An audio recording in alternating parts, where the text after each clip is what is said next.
Shalom. First and foremost, I like to give all glory, honor, and praises to Yahweh, Bahashem, Yahweh Shai. Double honors to the apostle elders of Great Millstone who rule well. And salutations to all you brothers out there pushing this word in love, truth, sincerity, and humility.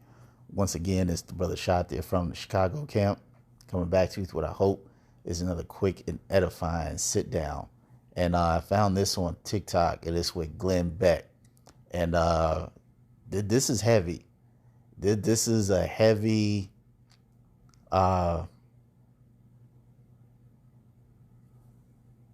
vision that he's about to share. And you know what? Let me just get this.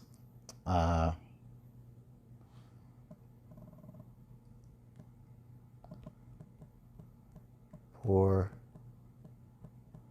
spirit, flesh.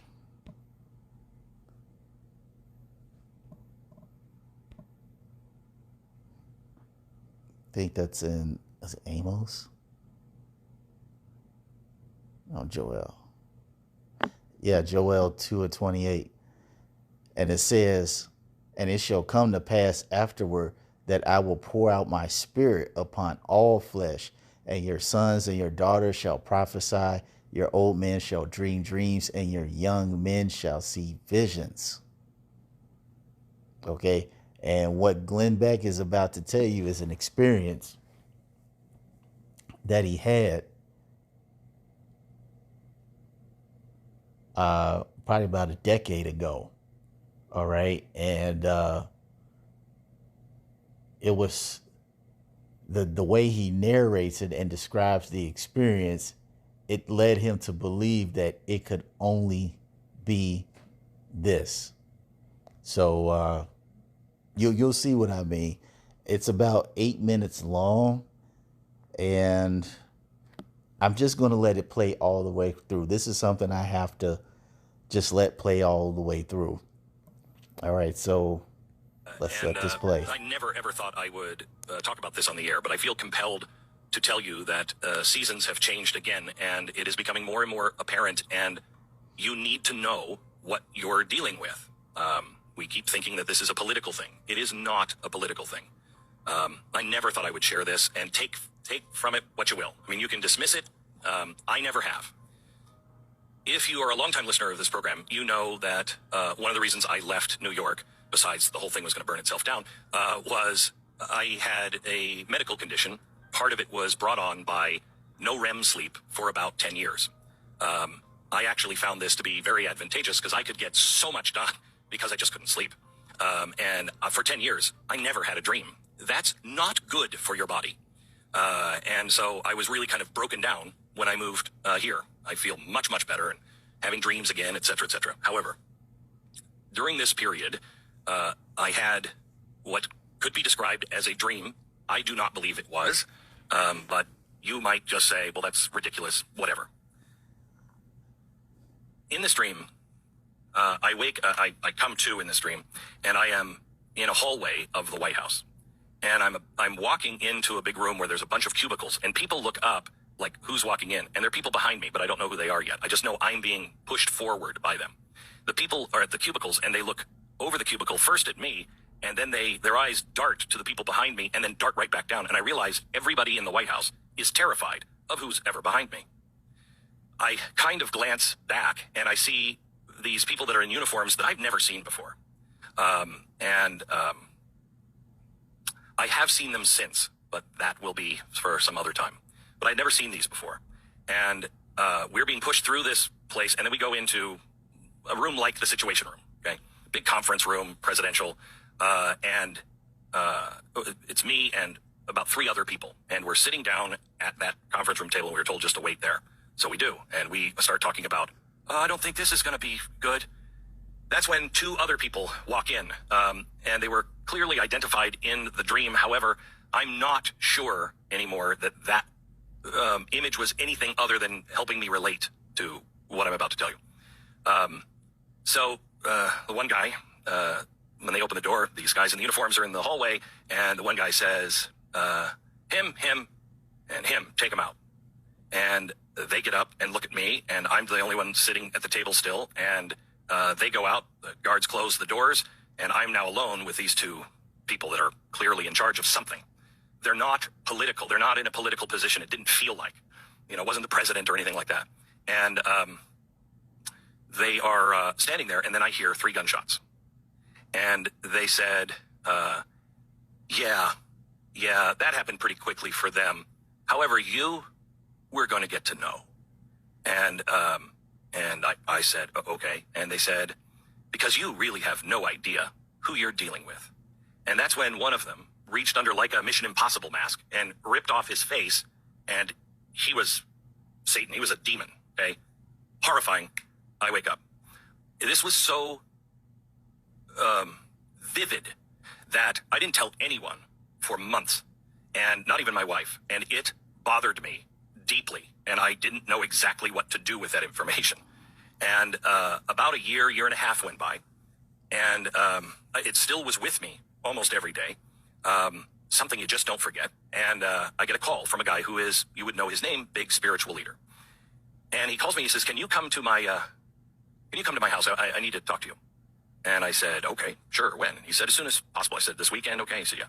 So I fly out. My wife and I stay overnight. We're going to see him the next morning. And that night, I have the exact same dream. And I wake up and I'm just in a panic. And we get in the car. I don't tell my wife. We get in the car and she said, "This is going to be nice." And I said, "Yeah, except I'm having a hard time breathing right now." And she said, "Why?" And I said, "Because I had that dream again last night." Remember, 10 years, no dreams, 2 dreams, the same one, and then the same one about a year and a half later. And she said, "You should talk to him about that." And I said, no. If the Lord wants me to delve into it, he'll bring it up. No, I don't want to talk about it. And so we go into the guy's house. We sit down. He's sitting on a couch, and he sits down. He sits right on the edge of the couch, and he leans into me, and he says, "Sometimes the Lord talks to people." I said, "Uh-huh." And he said, "And sometimes people like you, he'll speak in many different ways." "Uh-huh. Including dreams or visions." And I said, "Right." And he said, and this is when he leaned in, "And you know exactly what I'm talking about." And I said, "Uh-huh." And he said, "Do not dismiss that dream. Do not ever dismiss that." And I said, "Okay." He sat back and he said, "That's it. That's all I wanted to say." That was it. I have made choices on this show based on that. You might find that ridiculous. Maybe you don't. I will never dismiss that. I'm sharing it with you today, 10 years later, because you must not dismiss what you're dealing with. We are not in a battle of politics. We're not. Politics and our whole culture has become evil. I started this hour talking about what this pedophilia stuff that is going around and how nobody will even say anything that the designer of this uses the hashtag Moloch. That is the god of child sacrifice. This is what we're dealing with. Now, I never thought that people, when I wrote the book, Eye of Moloch, I never thought the average person who was involved in all of this stuff even believed in any of that. But they are being put into situations where some leaders, and I'm not talking politically, in this particular case, I'm talking about that designer, I do believe they know what they're doing. And we are worshiping Moloch. We are worshiping Baal, and they are demanding our children as a sacrifice.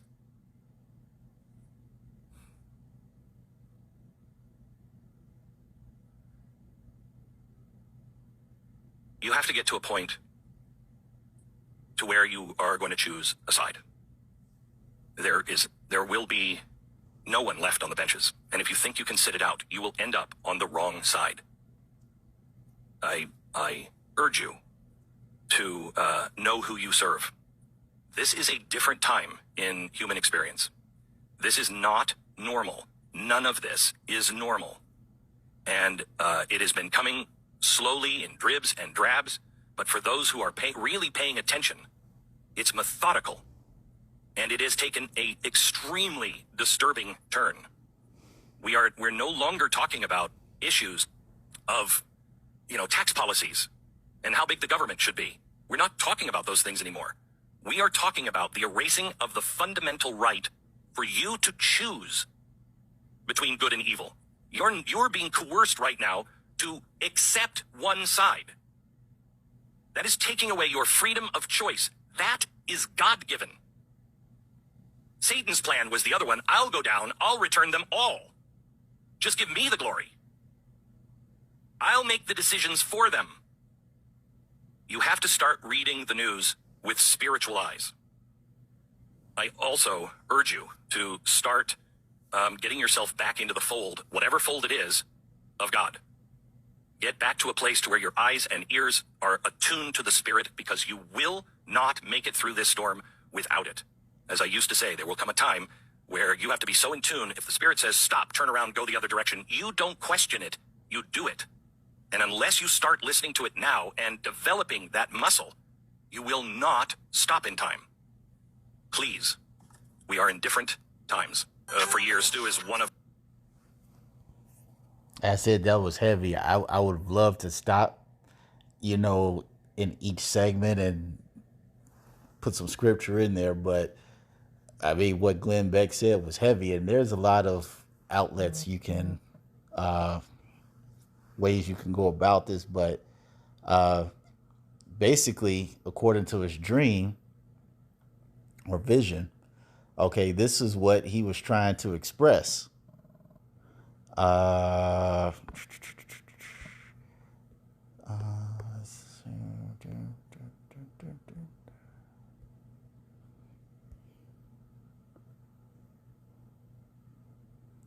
Ephesians 6:12.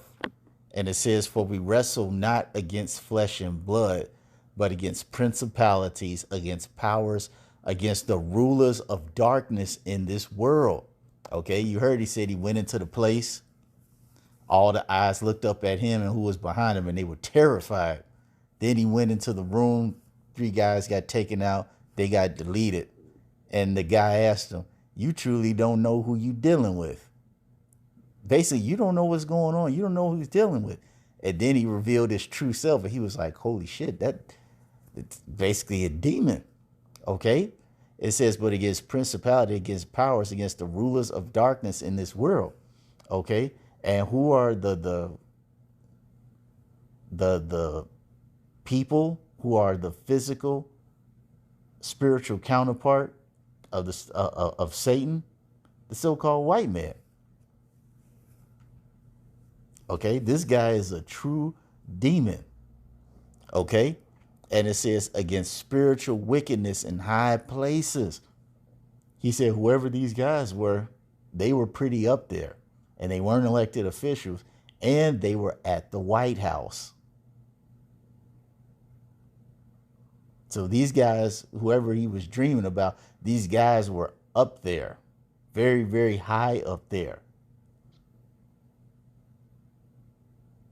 And that's what Glenn Beck was trying to express, that we, like he said, this is not about taxes. This is not about any type of political ideology or any of that other madness. All right. We are truly in a fight against spiritual wickedness on the highest of levels.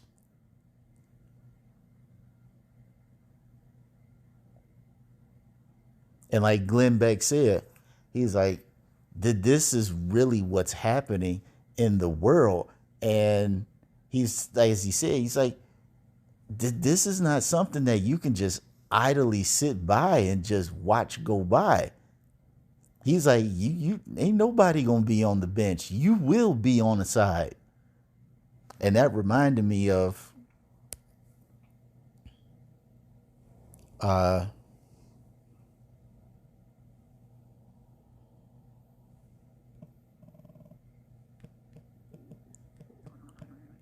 what did Moses say?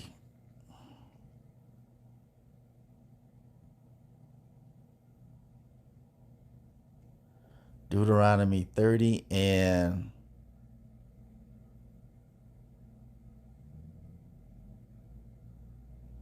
in 19, it says, I call heaven and earth to record this day against you, that I have set before you life and death, blessing and cursing.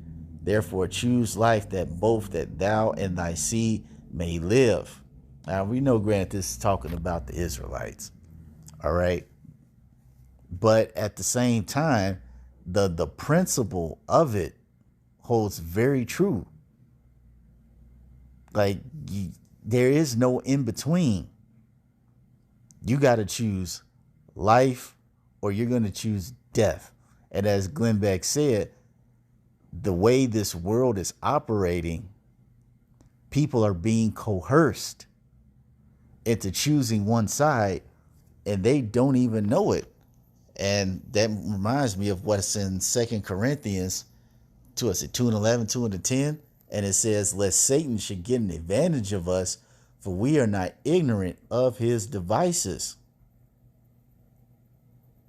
See, Glenn Beck his eyes weren't open to this until this experience happened to him. And there's many people out there whose eyes are not open to the fact that this is a spiritual battle. And I've heard many people on YouTube, especially in the past 3 years, say that what the world, especially the United States, is going through, this, you can't vote this out. You can't elect it out. You can't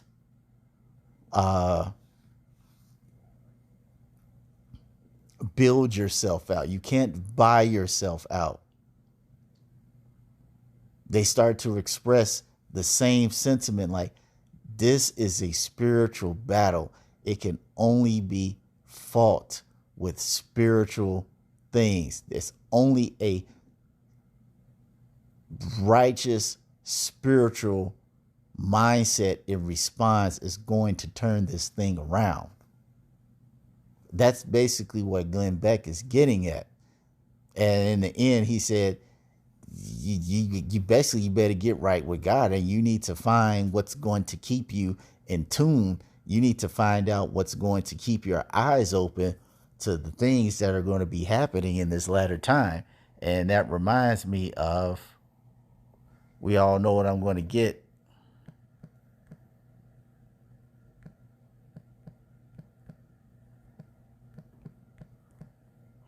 Isaiah 33:6. And it says, and wisdom and knowledge shall be the stability of thy times and strength of salvation. The fear of Yahweh is his treasure. All right. This is what Glenn Beck was trying to get at, even though he can't express it like this. Okay.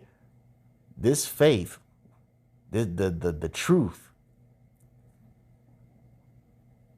and all the great things that come with it, this is what's going to sustain us in these latter times, the time of Jacob's trouble, which, as I said before, Glenn Beck can't express it, but this is what he's trying to get across, because he said we're in a time like never before. He was like, I've never seen this. This is a time like never, for the most part, it's a time like never before.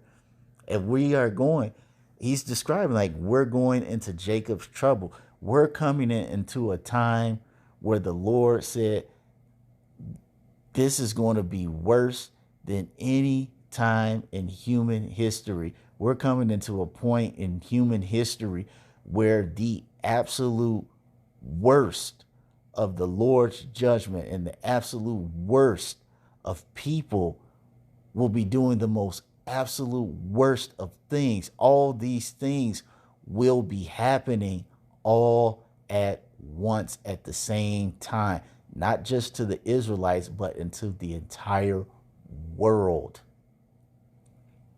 Great famine, great diseases, mournings, lamentations, and woe, weeping and gnashing of teeth. Men holding their loins like a woman in travail.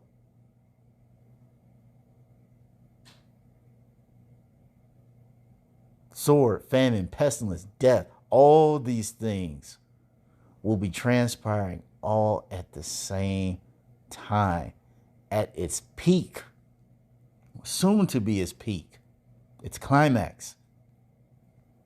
And for this reason, as Glenn Beck said, I'll read it again, Isaiah 33:6. And wisdom and knowledge shall be the stability of thy times and strength of salvation. The fear of Yahweh is his treasure. The only thing that is going to sustain us when that time comes, it's sustaining us now, but we're going to need it more so than ever when all hell breaks loose. This truth, what we believe, what we hold dear and keep in our minds and our spirits, these words that, as the scripture says, that are faithful and true, that we use to get us through the day, to encourage ourselves, to encourage others, to uplift other people.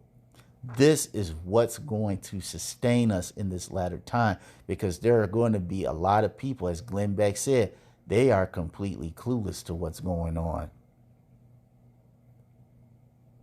And they'll be looking for answers and they will not have any. They'll be looking for us, but as the scripture says, wit will hide itself.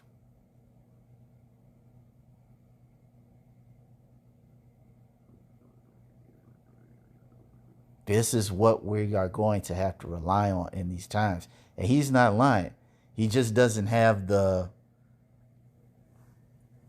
spiritual insight to be able to apply it to the scripture and express it in such a way.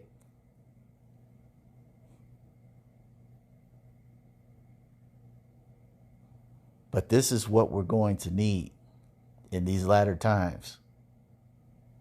It's going to take big faith. 144% of big faith.